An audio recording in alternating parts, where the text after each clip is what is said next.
sky. Look! It's a bird! It's a plane! It's one mission, and that is put the hood on the map. I'm just trying to count out these racks. Get my mama, get some weight off her back. House in the hills, I'm giving her that. Eyes on the future, and I can't look back. Bitches in love, but I can't attach. I fuck on his bitch, and I give her right back. Y'all know what happens when March brings a lot of madness. You know, it might be a little corny, but hey, man, it's just what it is, man. And I truly think this year's March Madness is gonna be a good one. And you know, we never and I'm not even trying to say like they're always been bad, because you know March Madness, you know, college ball is when you're trying to get to the league. So we never March Madness is always good, but this year we feel like it'd be something like it's gonna be a good, because we don't know who's gonna take it, because we got a lot of top candidates in their draft board, and we even got people in the G League that's getting into that draft stock. So I mean, with college, we're gonna talk about who the top teams at the tournament, and we're gonna talk about some of the top players in college basketball before we transition into the draft. So. All right, so real quick, I'm just gonna give my prediction of who I think gonna win, even though I can see where they could get curtailed. So look, at one point, I wanted to give it to Gonzaga. I really did. I really truly did. I do believe this year might be a turning point for them. Like everybody on Gonzaga, they always make it, but they drop out because you know, for some reason, you know, something happens, whatever the case may be. But look, this year, bro, I really think I can see where this team get curtailed. I really can't see, because I do see some of their weaknesses. But bro, Baylor, bro, I see it, bro. Jared Butler, bro. Davion Mitchell, bro. Yeah, that front court is crazy, bro. Or that back court. I'm sorry, I apologize, bro. That back court is crazy, bro. Now look, March Madness, anything. That's what we love March Madness. What is anything? Anything happen? They can drop sure. out. They can drop out first round. First round. I was gonna say, and we all know who's that low seed that can drop them off, man. That boy.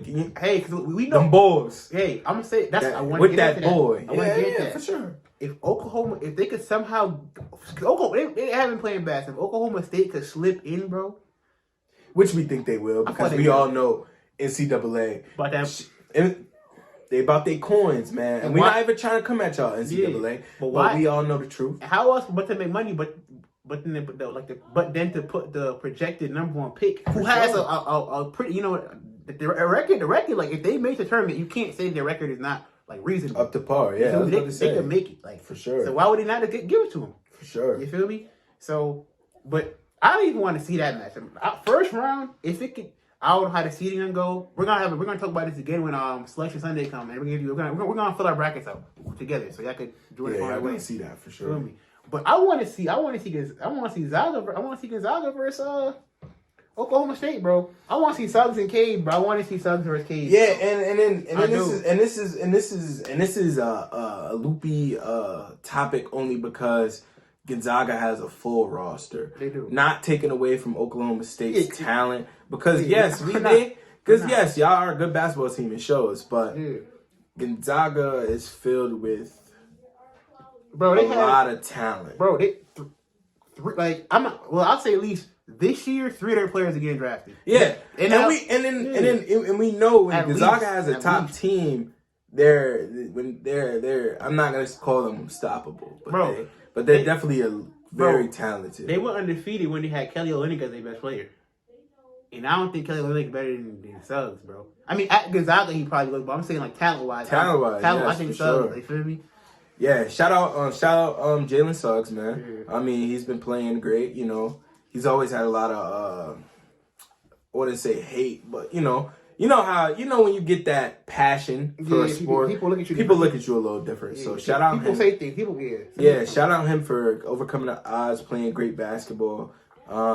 I wish you would have played football. I really do, because I seen your highlights, bro. But yeah, bro. But Gonzaga, they have one. I'll say another dude might get picked next year. Like the big man, Drew Timme, how would they pronounce his last name? But he I don't know about this year, but next year. So essentially, if he can be picked next year, that would mean they have 4 NBA picks on the team. Yeah, Gonzaga, they always get a good center though. Yeah, or a good big man. It's that's their thing. They breed them. They breed them boys. Facts. So for sure, I truly think that first round is going to be a great match. It's gonna be tough. It's gonna be tough though. It's gonna be I tough. would say for sure. anybody who faced Gonzaga in that first round gonna be tough because bro, Jalen Suggs, Joel Ayayi, Yes. my boy Corey Kispert, that boy can bro. shoot the ball. Yeah, bro. Oh my gosh. Yeah, That bro. boy can shoot the ball. It's like when you got you got that burn, don't you? Yeah, You got that burn. you got that burn on. My got Lord. it on me. Got it on me. You can run up if you want. Mercy on me. Yes, sir. Yeah, but for sure, man. Bro. Like, it's hard. Like, yeah, I was about to say, man. It's they got a lot of talent, so Bro. we're not. But like we said, man, it's March. Anything could happen. Facts. So we wouldn't be surprised if something happens.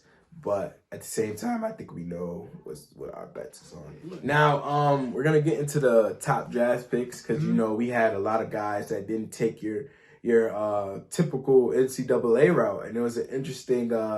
It was very interesting because you know we didn't really have that, right? It wasn't really people that did that. It's like usually they Go overseas. Yeah, they went. Yeah, I was gonna say Either college or overseas. Yeah, I mean, yeah, we had LaMelo go overseas. We had RJ Hampton go overseas. And before that, we had Brandon Jennings and Magnum Moutier. Yeah, man. So even that, it wasn't even that much though. It was just like, feel me? For sure. So it wasn't. It's not your typical way to go, man. You know, you want to be in the limelight when you're in the NCAA. But it seemed like these guys, they kind of said, "F it, man." And it wasn't. They're gonna do their own thing. They're gonna get paid as well, right? Because you get paid. I was about to say they got paid to play, right? Yeah. Jalen Green, man, way to lead. Yeah, y'all see how he dressed? And my boy Takeoff said, he lead the wave, man. Yeah, man. That man is setting. He's setting people up to create generational wealth. That's why I applaud you, Jalen Green, because you could have went to the NCAA, and I'm not gonna expose what college sports does because I have played college football, but you do get, you know, you don't get paid, but you know when you ain't use all that scholarship money, it's let me tell you, financial aid will call you and tell you. Financial aid will call you and tell you how much money you got left over, and you can't take that for yourself. So I'm gonna leave it at that. But that boy, yes, man, that man went out. I said the Pell Grant. Yeah, man. Yeah. that man went out. That man went to the G League. What is it? The Storm? Nah, Ignite. Oh, I'm sorry. The Ignite, and they presented by StockX.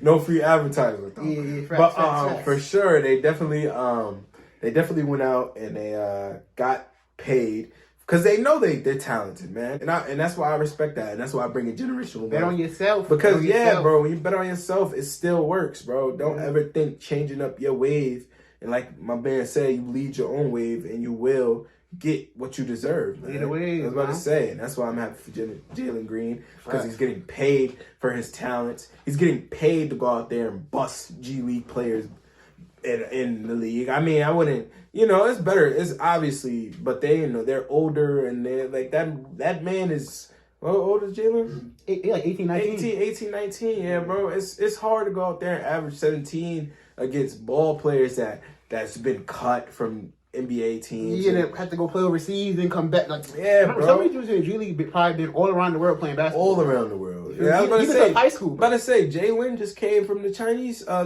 league just to get a shot and go play for the Santa Monica Warriors. So, Jeremy Lin. Yeah, Jeremy Lin. Yeah, man. It's a lot of interesting takes on this year's draft class. So, number one. I think we know who's going number one. Okay. Still apply a little bit of pressure when you're athletic like those guys. And now what you've done is you've created these opportunities.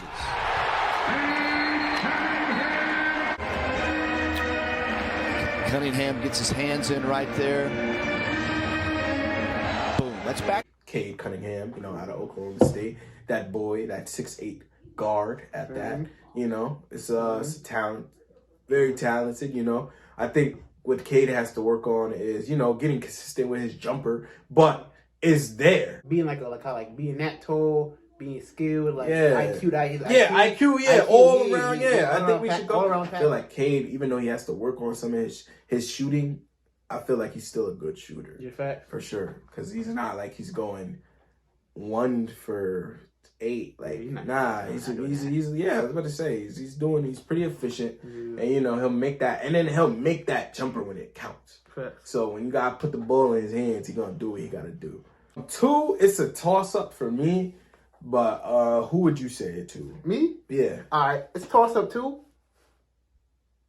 But I'm gonna say that boy Jalen Green, man. And the Dodgers. Oh, great feed down to Green for the flush. Okay. Well, I think our heads, we think alike. So I agree. I think Jalen Green. High school, man. We all know what he did in high school. He was all over overtime. If you follow overtime on anything, you've seen Jalen Green last couple of years? I don't think you probably, if you're a basketball fan, you probably know Jalen Green is. For sure.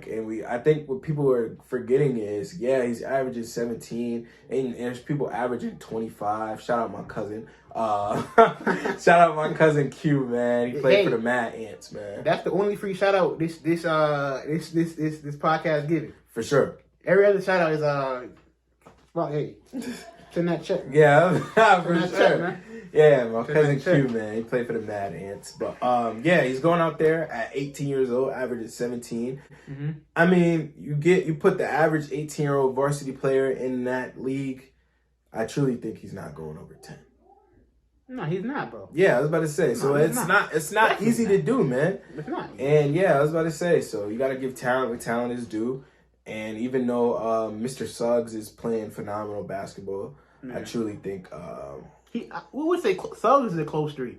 For sure. 2A, 2B, we could do that. Yeah, fact. But for our sake, we're gonna put Jalen at 2A. Yeah. Because I just truly think that it's hard to do what he's doing, man. Bro, he's literally an athletic shot maker. Like, what does Jalen Green do that would not translate to the NBA? Like perfectly. Like, he's a athletic shot maker. So I mean that's what the league needs, and I feel like that new face could be Mr. Green. So I got Jalen at 2, and then I got the other Jalen at 3. Right. Yeah, Mr. Suggs, man. Shout out you, man. Like we said, pure PG, man. Pure PG. Man. Yeah. Ain't athletic, pure PG. Like, ain't pretty tall too, right? He like 6'4", 6'5". Yeah, I'm about to say you're not no. I mean, it seems like the guard. He's solid too, pretty solid. Yeah, I know. Yeah, that's that football, man. That's what we do, man. But for sure. It seems like your typical point guard ain't really 6'1", 6'2" anymore. So being 6'4" and 6'5" is like the new thing because you got people like Lonzo, Melo, and all those people that's becoming the tall guard. So but we still got them short guards. Kyrie, shout out De'Aaron too, right? No, he's 6'4".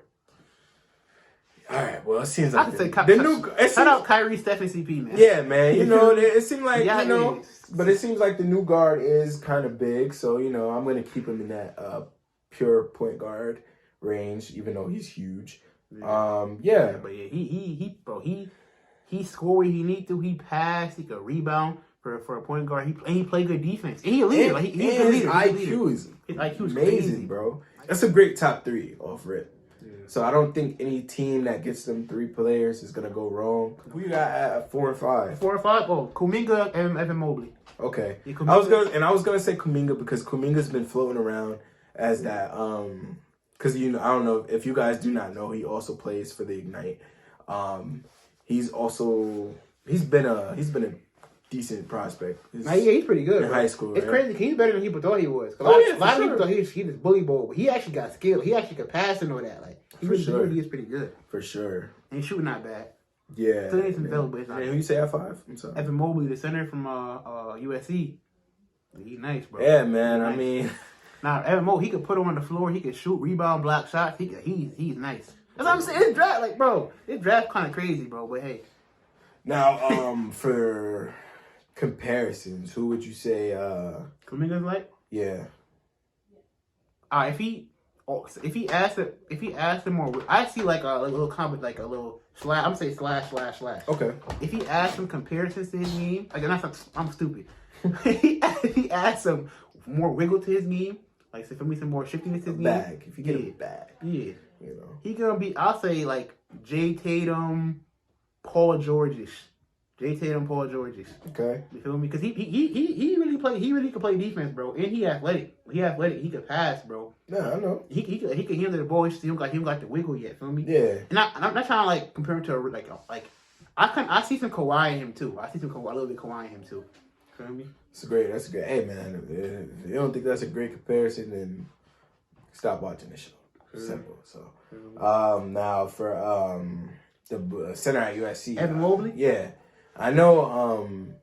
We heard what you said, and for centers, it's kind of transitioning into a new game where they do have to become shooters, and they just really started becoming shooters. So it's not really a lot of guys you could compare him to. Yeah, that's what I'm saying. It's tough. Yeah. So I mean, Well, I'll say I'm not comparing him as a player. But the way he gets the rebounding of coast to coast is kind of like he's not as he's athletic, but I don't think he's like as aggressive as this guy. I'm about to say, but I kind of see because like he's tall, his body length, and he really push it and go. I kind of see some Giannis in that, because like you don't really see people that big and like that tall, that long, other than move like that. Yeah, like really, other than like KD, Giannis in him. So I kind of see some Giannis. I'm not comparing them as players, but I see some traits. A build, I see some traits. Like okay, this a better shooter, you would say? Yeah, he's a better shooter. I'm not gonna say he's gonna be a better overall player than Giannis. No. Let's say Kristaps. We see Kristaps Porzingis.